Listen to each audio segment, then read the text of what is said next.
Hello, good morning friends. My YouTube channel physics bye Sumer Singh में फिर आपका स्वागत है। अध्याय विद्युत विभव और विभवांतर के इस कालांश में अपन चर्चा करने जा रहे हैं बिंदुवत आवेश के कारण किसी बिंदु पर विद्युत विभव की गणना करना।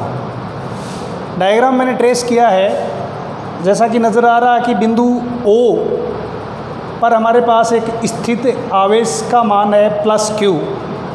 इस बिंदु O से यानी +Q आवेश से हम एक प्रेक्षण बिंदु P लेते हैं जो कि R दूरी पर है। बिंदु P पर हम विद्युत विभव की गणना करना चाहते हैं। इसके लिए हमने इसी OP रेखा को आगे अनंत तक बढ़ाया है और अनंत तक की जो रेखा है इस पर एक दूरी अल्पांश लिया है dx, जिसको डिनोट किया मैंने AB से। इस dx से जो अल्पांश है इसमें विद्युत क्षेत्र का मान हमने ऐसा कंसीडर किया कि लगभग ये मान इस अल्पांश दूरी में नियत रहता है और इस अल्पांश की बिंदु O से दूरी अक्ष है। तो बिंदु O से अक्ष दूरी पर यानी अल्पांश क्षेत्र में विद्युत क्षेत्र की तीव्रता का मान हम कूलाम के नियमानुसार लिखते हैं।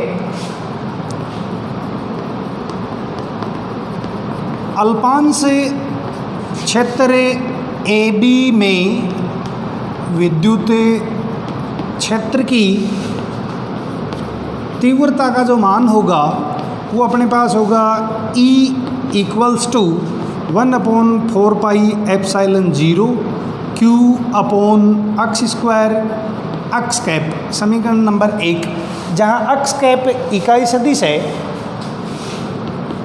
जहाँ अक्ष कैप OP के अनुदिश इकाई सदिश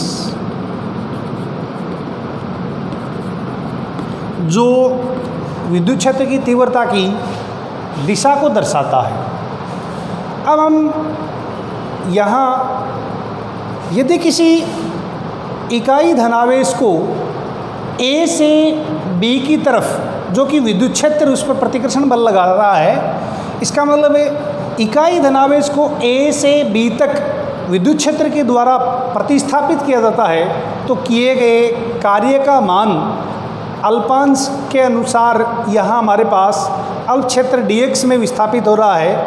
तो उसके लिए कार्य का मान इकाई धनावेश को A से B तक विस्थापित करने में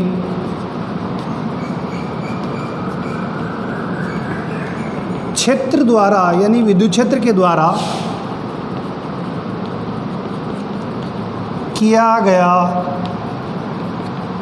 कार्य, जिसको dw लिखूँ मैं, और ये परिभाषा के अनुसार विभवांतर होगा, जिसका मान अपने पास आएगा सदिश E डॉट dx। समीकरण नंबर 2, समीकरण 2 में विद्युत क्षेत्र का मान हम समीकरण 1 से प्रतिस्थापित करते हैं, रखते हैं। समीकरण 1 व 2 से हमारे पास क्या प्राप्त होता है, E की वैल्यू पुट कर देते हैं तो dV की जो वैल्यू आती है वो हमारे पास आती है 1/4πε0 Q अपॉन अक्ष स्क्वायर अक्ष कैप डॉट dx। अक्ष कैप और dx दोनों सदिश एक ही दिशा में हैं, इसलिए इसको हल करने पर अपने पास आता है 1/4πε0 Q अपॉन अक्ष स्क्वायर अक्ष कैप का परिमाण आएगा हमारे पास 1, dx का होगा dx, दोनों एक ही दिशा में हैं, डॉट प्रोडक्ट को खोलने पर आएगा cos थीटा, थीटा की वैल्यू 0 = 1/4πε0 Q अपॉन अक्ष स्क्वायर इंटू dx। cos 0 का मान पुट करने पर हमारे पास 1 हो गया। इसका मतलब हमारे पास इकाई धनावेश को ए से बी तक विस्थापित करने में किया गया कार्य बिंदु ए और बी के बीच विभवांतर के तुल्य होगा और उसकी वैल्यू होगी 1/4πε0 Q/x² इंटू dx। अब यदि इसी इकाई धनावेश को बिंदु P से अनंत तक विस्थापित किया जाता है तो इस समीकरण 3 का हम समाकलन कर लेते हैं। यदि इकाई धनावेश को P से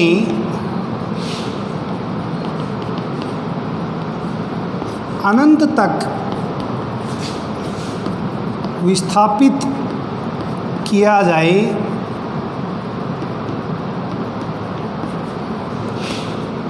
तब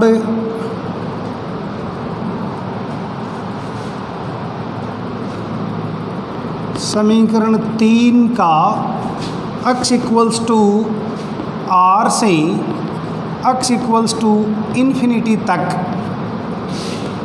समाकलन करने पर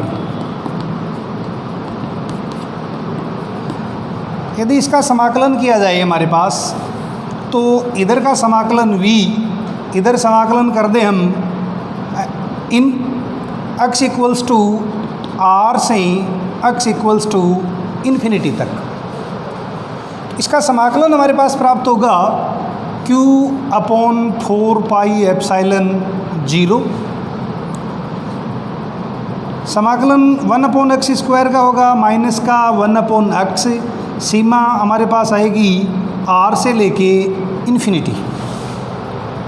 सीमा का नियम काम में लेके समाकलन को सोल्व किया जाए तो यहाँ हमारे पास वैल्यू आती है v P बिंदु पर Q/4πε0।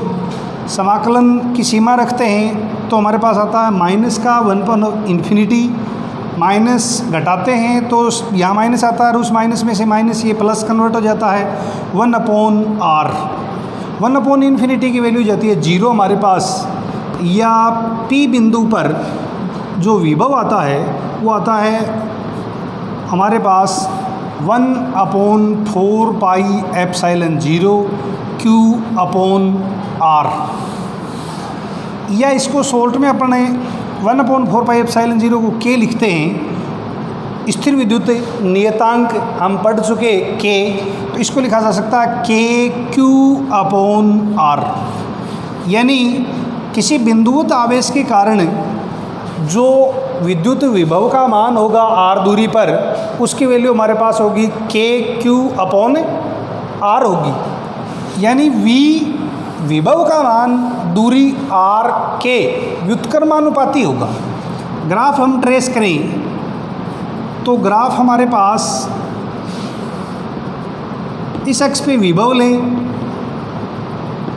v, इस अक्ष पे दूरी लें r, तो हमारे पास ग्राफ व्युत्क्रमानुपाती ग्राफ होता है अनंत स्पर्शी के रूप में v ∝ 1/r। इसका मतलब r की वैल्यू 0 यानी टेंस टू 0 होती है तो हमारे पास विभव का मान अनंत की तरफ बढ़ता जाता है। r टेंस टू इन्फिनिटी होता है, जब r बहुत अधिक होने लगता है तो विभव का मान घटते घटते टेंस टू 0 की तरफ अग्रसर होने लग जाता है। इस प्रकार हमारे पास विद्युत विभव, एक बिंदुवत आवेश के कारण विद्युत विभव और दूरी के मध्य व्युत्क्रमानुपाती संबंध के अनुसार ये ग्राफ प्राप्त होता है।